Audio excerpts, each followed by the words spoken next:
what do Spotify, Google Podcast, iHeartRadio, RadioPublic.com, and Pocket Cast all have in common?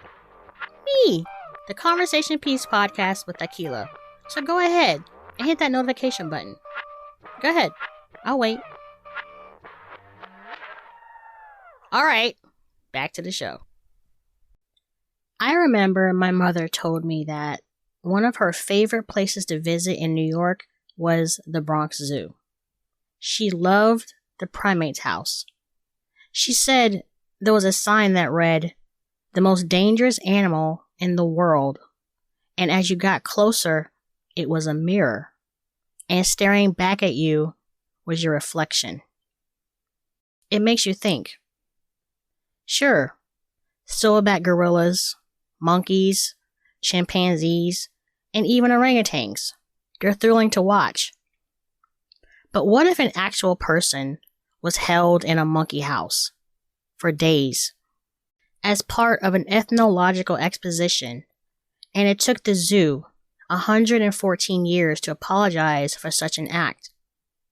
The story of Ota Benga and human zoos.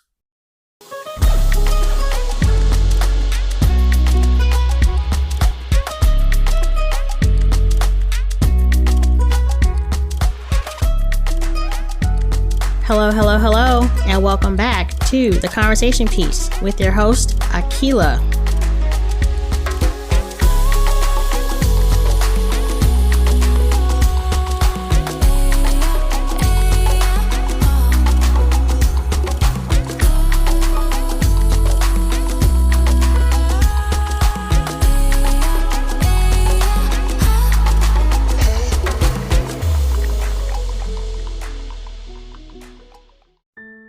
What would possess a person to put another person on display, and in a cage nonetheless? We have to scale back why ethnological exhibits or human zoos came to be about. When Europeans started to travel the world, they would often come across other nations and people who did not resemble them. They would journal about their exotic features and become fascinated to the point where these people would either be traded to them or kidnapped for their own research. The theory of different races started floating about in the 16th century, and race as a construct, especially a hierarchy of racial categories of lesser and greater, started to take root. The continent of Africa has been a particular favorite of scientists, quote-unquote, trying to prove their theories of the African as being between two spectrums of exotic and/or inferior, subhuman, and dangerous.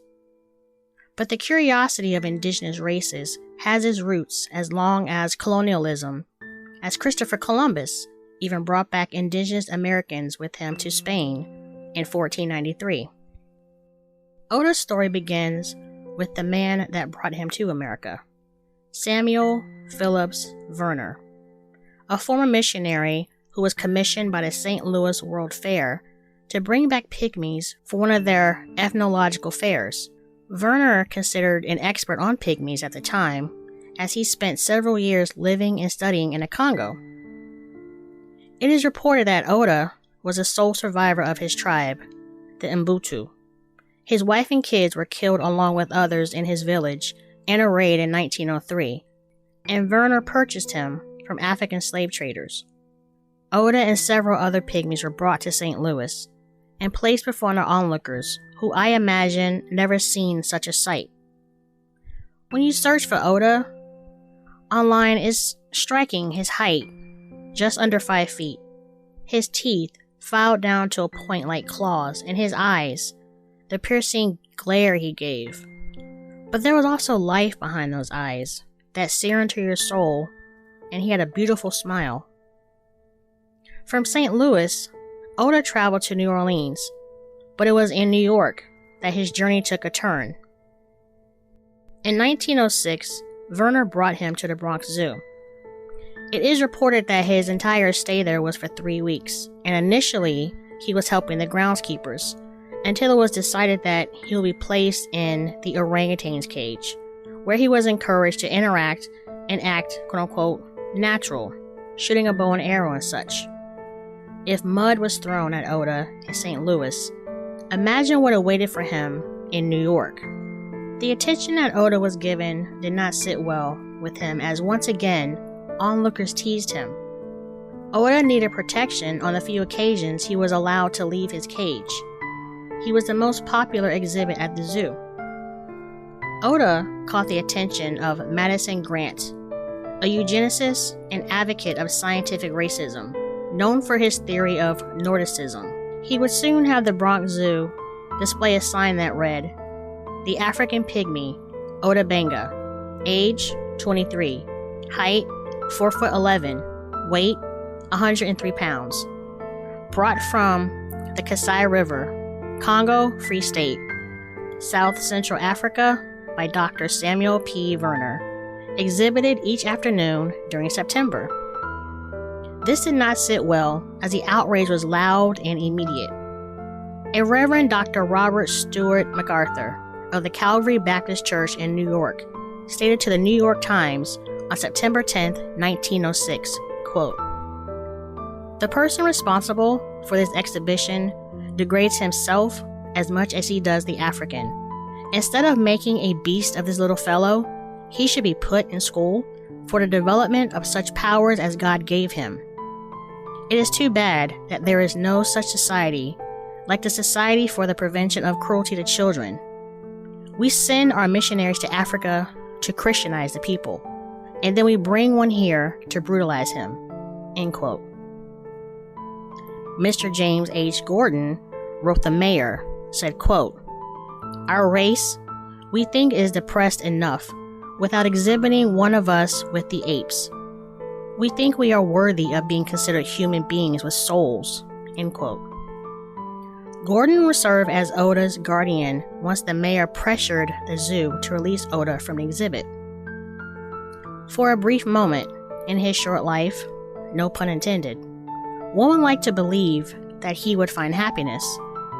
After a brief stay in an orphanage, Gordon arranged for Oda's relocation to Lynchburg, Virginia, where he was employed at a local tobacco factory.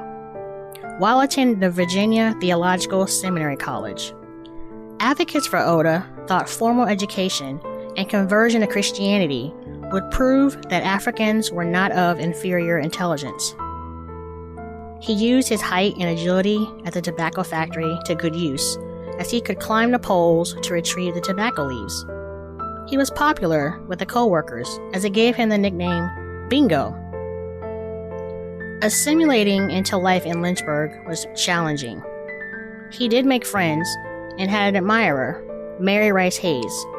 He taught her sons how to hunt and how to survive in the wild.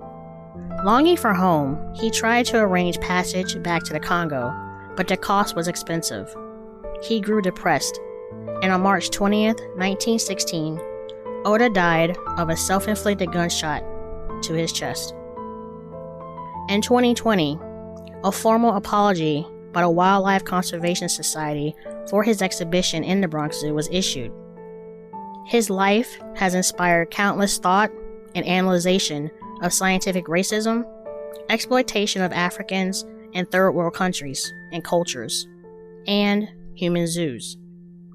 But my mind always goes back to the sign my mom found fascinating outside, the primate house, the most dangerous animal in the world. It certainly was not Oda. He was a victim of his circumstances. He just held up the mirror for all of us to see, so we could ask ourselves if we like what is being reflected back to us.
Thank you again for tuning in to another episode of the Conversation Piece Podcast.